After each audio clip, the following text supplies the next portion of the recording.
Olá a todos, graça e paz, sejam muito bem-vindos ao canal, eu sou Rafael Silva, é muito bom ter você aqui em mais um vídeo. Hoje nós vamos dar continuidade na série sobre o reino plano. Hoje neste vídeo vamos continuar falando sobre o firmamento. O firmamento é aquele acontecimento que intriga a comunidade científica, vai na contramão de qualquer conhecimento, de qualquer entendimento que a ciência moderna apresenta. A Bíblia Sagrada fala sobre o firmamento. Porém, a comunidade científica e até mesmo alguns teólogos, eles vão dizer que o firmamento são os gases, a atmosfera, as nuvens, o ar, neblina, etc., que estão aqui acima.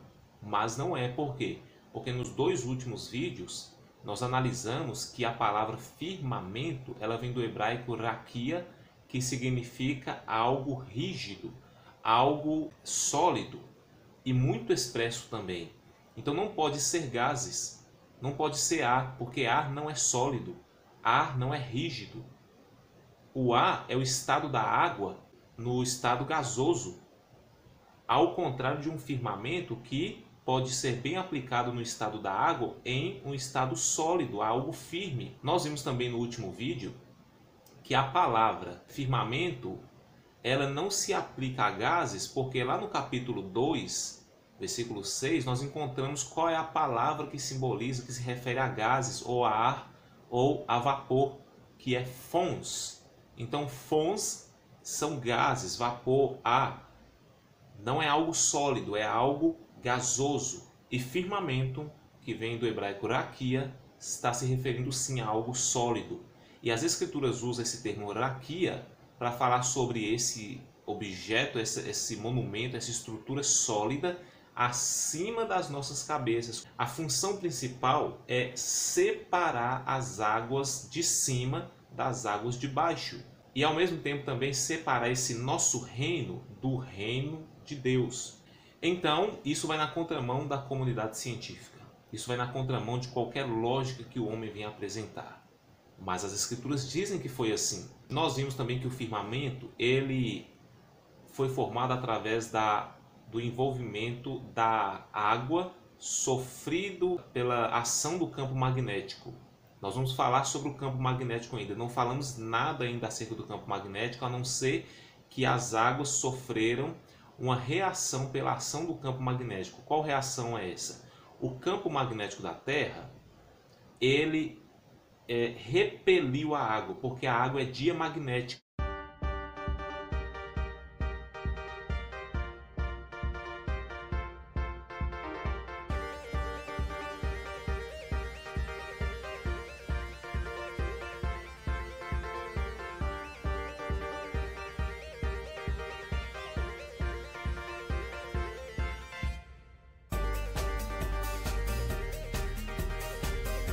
Então o campo magnético ele empurra as águas em uma altura determinada pelo Senhor Deus Criador.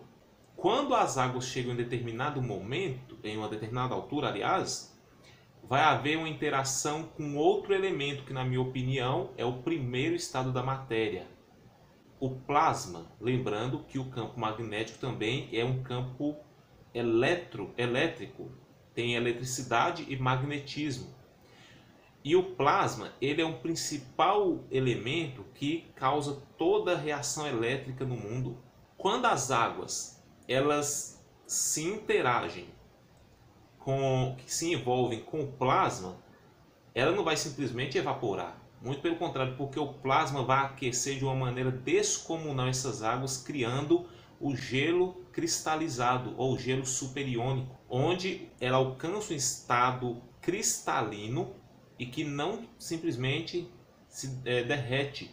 É um gelo que não derrete, mas um gelo que evapora. E nós observamos nas escrituras que isso tudo de fato aconteceu, porque Deus assim determinou. Como toda essa obra criada, ela funciona. Além de estar debaixo e sujeita às leis naturais, também toda essa obra criada está sujeita à lei sobrenatural, à ordem e palavra divina. Salmo 148, versículo 6 diz, olha, ele, no caso Deus, os estabeleceu. Estabeleceu quem? Quem está sendo mencionado no versículo 3. sol, lua e estrelas cintilantes. Ele os estabeleceu em seus lugares para todo sempre, deu-lhes um decreto que jamais mudará. A lei e ordem divina já determinou tudo aquilo que a obra da criação deveria exercer. Hebreus capítulo 1, versículo 3 diz assim: o Filho é o resplendor da glória de Deus e a expressão exata do seu ser, sustentando todas as coisas por sua palavra poderosa. Então, assim, tudo que existe é sustentado pela palavra de Cristo, porque ele estava com Deus lá no início. Deus, o grande arquiteto, o grande engenheiro da criação, o Deus Pai. Deus Filho, o grande executor, a palavra que tudo criou. E o Espírito Santo, o principal agente que dá a vida. Não são três deuses, é um único Deus. Em João capítulo 1, versículo 1 diz: no princípio, ou seja, lá no Gênesis, era o verbo, era a palavra. A palavra estava com Deus e a palavra era Deus. Todas as coisas foram feitas por intermédio dele. Sem ele, nada do que existe teria sido feito. O Senhor Jesus, por meio da sua palavra, não somente criou todas as coisas, mas o Senhor Jesus, por meio da sua palavra, também sustenta todas essas coisas. Então, ainda sobre o firmamento, em Gênesis capítulo 1, versículo 6, nós lemos: depois disse Deus: haja entre as águas um firmamento que separe águas de águas. Então Deus fez o firmamento e separou as águas que ficaram abaixo do firmamento das que ficaram por cima do firmamento. E assim foi. Ao firmamento Deus chamou céu, passaram-se a tarde e a manhã, esse foi o segundo dia. Nós vimos no vídeo anterior que essa palavra águas, no versículo 6, vem do latim aquarum, foi traduzida pela Vulgata como aquarum, que significa um conjunto de águas, um aglomerado de águas, águas juntas. Entretanto, o versículo diz que Deus ele decide separar essas águas que estavam juntas através da criação do firmamento, ou seja, através de algo sólido, uma barreira, algo rígido, que separe águas de águas. Águas de águas aqui é um resultado da separação, porque na mesma Vulgata a palavra águas, apresentadas aqui primeiramente, olha, que separe águas de águas, essa primeira palavra águas, a Vulgata traduziu por aquas, significa, se referindo a águas de cima, aquas. A segunda palavra águas aqui é o termo usado no latim é aquis, se referindo a águas de baixo. Então nós temos 4 palavras que vão nos ajudar a compreender: aquarum, conjunto de águas; firmamento, para separar essas águas; as águas que ficaram em cima, na tradução foi usado o termo aquas, para mostrar águas acima; as águas de baixo, na tradução foi usado o termo aquis, se referindo a águas de baixo. E o versículo 7 diz: então Deus fez o firmamento, a barreira, e separou as águas que ficaram sob firmamento, as águas abaixo do firmamento, das águas superfirmamento, das águas acima, sobre o firmamento. E assim foi. Ao firmamento, a essa placa rígida, expressa, sólida, Deus chamou o céu. Então isto que você está vendo aqui é uma cobertura sobre a terra. É como um grande lençol rígido, impenetrável, indestrutível, a não ser pela vontade do Senhor, que Deus estendeu sobre as nossas cabeças. E ele chamou isso de céu. O que você está vendo aqui não é um simples vácuo que você vai adentrando o universo afora. Tem um limite, esse céu que você está vendo. Então a narrativa de Gênesis, capítulo 1, dos versos 6, 7 e 8, nos mostra claramente que antes havia um conjunto de águas. Deus separou essas águas colocando uma placa rígida, um domo entre essas águas. Essa placa, esse firmamento, Deus chamou de céu. Então, depois deste limite que nós vemos, que é o céu azul, existe um grande mar, um grande oceano, um conjunto, um aglomerado intenso de águas. Por isso que você vê o céu refletindo a cor azul. A ciência convencional diz que é um reflexo das águas de baixo, mas é muito pelo contrário. É um reflexo das águas de cima. É como se o sol de fato ele estivesse refletindo no domo e automaticamente espelhando a luz, a cor das águas de cima. Em Jó capítulo 37, versículo 18 diz, olha, pode ajudá-lo, perguntando se o homem tem a capacidade de ajudar a Deus, né, a estender os céus duros como um espelho fundido. O espelho ele reflete, e o céu, de acordo com as escrituras, é uma camada espessa, rígida. Quando você olha para o céu, você está vendo algo rígido. E acima disso, existe águas, acima deste domo existem águas. Olha o que diz no Salmo 148, versículo 4. Louvem-no os mais altos céus e as águas acima do firmamento. A palavra firmamento, por si própria, dá a entender que é algo firme, que vem de uma firmeza, de uma rigidez. E o Senhor Deus ele colocou essa separação das águas abaixo do firmamento, das águas acima do firmamento. Portanto, quando você olha para cima, não é um universo que você só vai se adentrando espaço afora. Quando você vai para cima, chegará um momento que terá um limite, uma barreira. Só que existe um porém. Ninguém conseguiu ultrapassar isso. Existe uma camada chamada termosfera que chega até 2000 graus. Não existe qualquer ferramenta, roupa, nave espacial, não existe nada que possa conseguir escapar, sobreviver a um calor de 2000 graus. Se fosse ao menos a temperatura inicial, 782 graus, nenhum ser conseguiria sobreviver à temperatura inicial. E pode chegar até 2000 graus, ou até mais de 2000 graus. E não é só o calor, não é só a temperatura. Tem radiação, tem ação elétrica, tem pressão.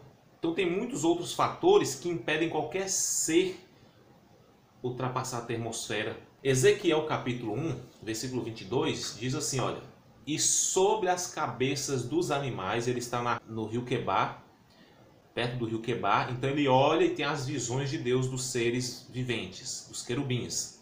E no versículo 22 diz, olha, e sobre as cabeças dos animais, ou seja, acima das cabeças dos animais, não é sobre exatamente não, é acima. Diz assim, havia uma semelhança de firmamento, tinha algo firme, tinha algo sólido, com um aspecto de cristal terrível, estendido por cima sobre as suas cabeças. Então ele tem a visão dos seres e acima desses seres ele vê o firmamento, essa placa, a cúpula, o domo. Olha o que diz o versículo 25. E ouviu-se uma voz por cima do firmamento, ou seja, do outro lado do domo, que estava por cima das suas cabeças.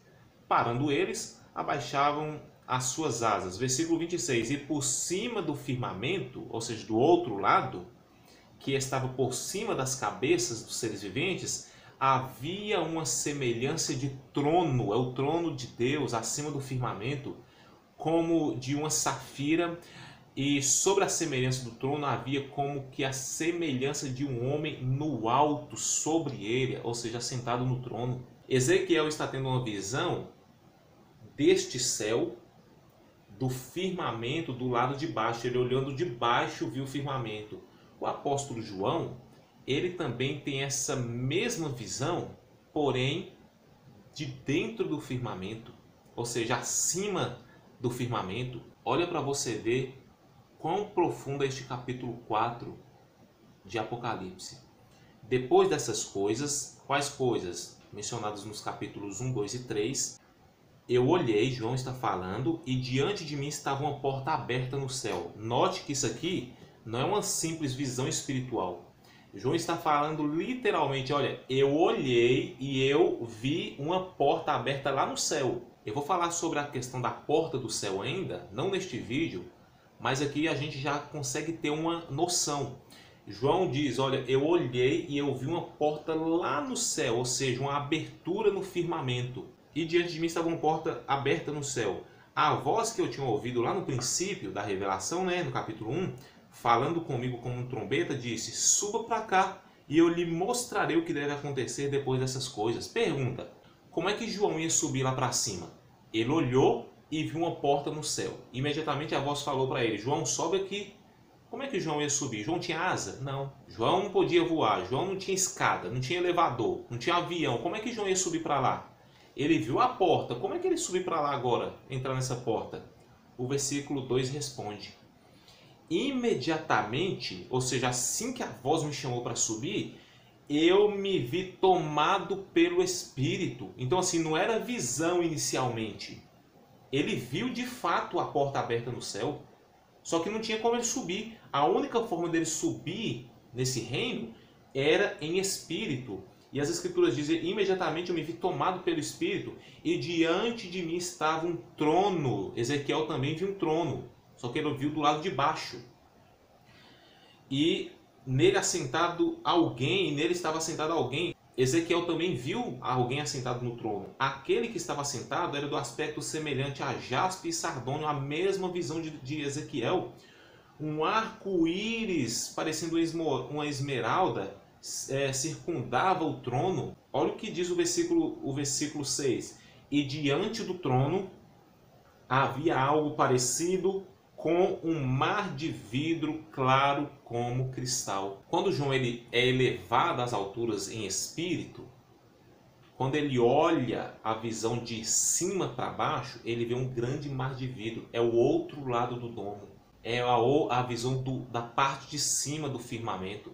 Então, se nós juntássemos Ezequiel e João, as duas personagens, na mesma ocasião, sabe o que ia acontecer? Olha, vou traçar uma linha aqui imaginária. Aqui é o firmamento. Aqui está o trono de Deus. João está aqui, Ezequiel está aqui na terra e João aqui no céu. Sabe o que eles iam conversar? João, eu estou aqui na terra, Ezequiel falando, e eu estou vendo um firmamento, claro como cristal. João, eu também estou vendo um mar de vidro, claro como cristal. E eu estou vendo, João, um trono. Eu também estou vendo um trono do lado de cá, Ezequiel. João, eu estou vendo alguém assentado no trono. Eu também estou vendo alguém assentado no trono. Então assim, eles tiveram a mesma visão. Olha o que diz em Ezequiel capítulo 10, versículo 1. Aqui é a segunda visão dos querubins.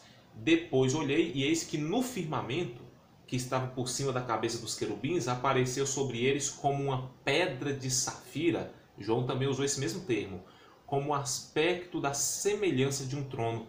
O trono do Deus Criador está acima do firmamento. Deus não está muito distante.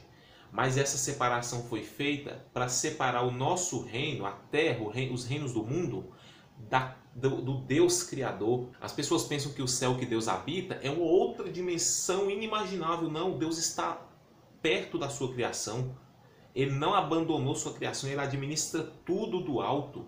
Olha o que está escrito em Apocalipse capítulo 15, versículo 2. Vi algo semelhante a um mar de vidro misturado com fogo. Esse fogo aqui pode ser a interação do plasma, pode ser a reação das estrelas, que João olhou de cima para baixo e viu esse mar de vidro, e o que estava dentro, que compõe esse mar de vidro, são os luminares que Deus colocou no firmamento. Disse Deus: haja luminares no firmamento, e sirvam de luminares no firmamento. Onde é que está o sol, a lua, as estrelas? No firmamento. Não existe nada orbitando aqui na expansão. Existe a reação. O sol, a lua e as estrelas estão no firmamento, mas a reação do sol, da luz e das estrelas você vê acontecendo na expansão. E sirvam de luminares no firmamento do céu para iluminar a terra. E assim foi. Deus os colocou no firmamento do céu para iluminar a terra. Quando João olha, eu estou vendo um mar de vidro misturado com fogo, é a beleza dos luminares, tanto que no versículo 1 ele diz: eu vi um sinal maravilhoso. Essa glória de João ter olhado o domo de cima para baixo e ver o firmamento com toda a obra do exército celestial. Dois textos que vão nos ajudar a compreender ainda mais essa questão do firmamento, dessa placa rígida, e do Senhor assentado sobre ela. Êxodo capítulo 24, versículo 9. Moisés, Arão, Nadab, Abiú e 70 autoridades de Israel subiram onde? No monte. E viram o Deus de Israel do monte, sob cujos pés havia algo semelhante a um pavimento de safira, como o céu em seu esplendor. viram o Deus de Israel sobre cujos pés havia algo semelhante a um pavimento de safira. Jó 38, 30. Eu vou ler o versículo 29, porque é a continuação, e eu vou encerrar aqui. De que ventre materno vem o gelo, e quem dá à luz a geada que cai dos céus, a neve, né? Quando as águas se tornam duras como pedra, e a face do fundo se congela. Aqui nós temos um relato que fala sobre algo que ocorre em dois lugares. Na nossa criação, isso que nós vemos, percebemos, as águas congelando, a superfície das águas congelando, com a geada, com as quedas de temperatura, e também o que acontece aí acima, o fundo a face do fundo se congelando também. A interação do campo magnético, do plasma, das águas, causando essa grande placa rígida. Isso aqui não é figura de linguagem, não é narrativa poética, não é descrição figurada, é literal. Essa é a descrição das Escrituras sobre a verdade da criação de Deus. De fato, nós vivemos em um reino plano, fechado, com uma placa rígida, sólida, impenetrável, inalcançável pelo homem. E acima do domo, acima do firmamento, o Senhor Deus Todo-Poderoso. Será que vocês não sabem? Nunca ouviram falar? Não lhes contaram o que aconteceu na antiguidade? A antiguidade que é a criação do mundo. Não lhes contaram o que aconteceu lá na criação? Como a terra foi fundada? Ele, Deus, se assenta no seu trono, acima da cúpula da terra, cujos habitantes são pequenos como gafanhotos. Ele estende os céus como um grande forro e os arma, ou seja, arma os céus como uma tenda para neles habitar. Esse céu é como uma tenda sobre as nossas cabeças. Eu espero realmente que você tenha sido edificado com este vídeo, com as informações dos versículos apresentados aqui. Isso aqui é uma pílula, um remédio que as pessoas não suportam engolir, porque vai na contramão de tudo aquilo que elas aprenderam. Isso aqui confronta o entendimento humano, e aquilo que te confronta, você deve questionar. Será que isso é verdade? Espera aí, eu vou analisar com mais detalhes. Então passe a pesquisar mais, estudar mais sobre essas questões, que você verá claramente que todas as coisas elas foram criadas de acordo com a perfeição da obra do Deus Criador e está registrado na sua Escritura Sagrada. Muito obrigado pela sua atenção. Até o nosso próximo encontro. Deus te abençoe. Graça e paz.